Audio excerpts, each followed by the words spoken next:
Hello, good morning girls. And today we discuss about the ministerial control over public enterprises. First we discuss the ministerial control.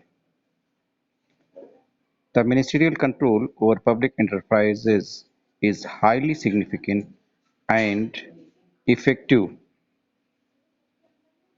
From the very inception of a public enterprise, the minister is associated in one way or the other with its operations and management.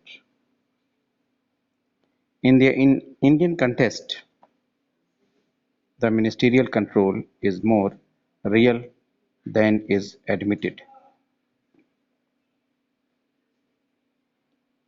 Now we discuss the public enterprise government relationship role of a minister. Ministerial control over the state undertakings is considered essential aspect of their public accountability.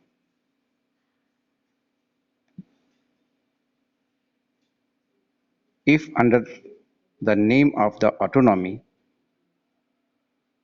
they are exempted completely from the purview of ministerial control. It will not be possible to correlate their working with the national plans and policies.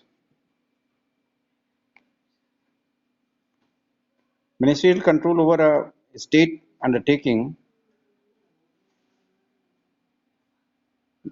जो कि public accountability के लिए ministers के लिए बहुत ही important होता है क्योंकि जनता के प्रति जिम्मेदारी होती है.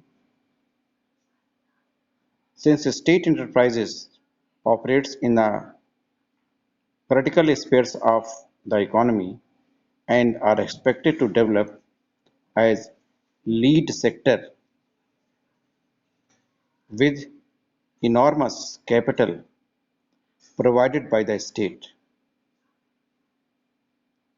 They cannot be left free from their obligation of accountability to the minister in charge.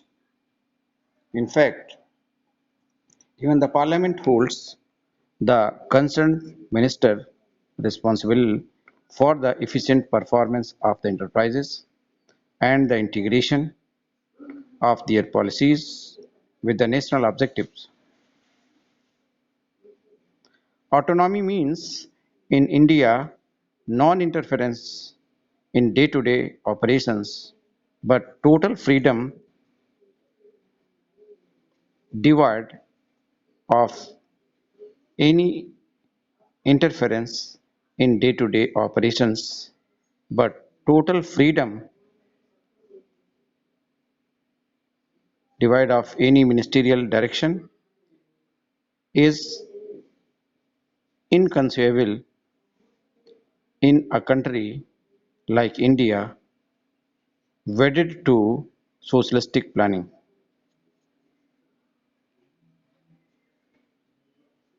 The ministers have been following a variety of methods of effect control over public enterprises, and it is the both formal and informal, taking the explicit directional shape and tacit directives like consultations, discussions, or other informal contract respectively. Now, okay, girls.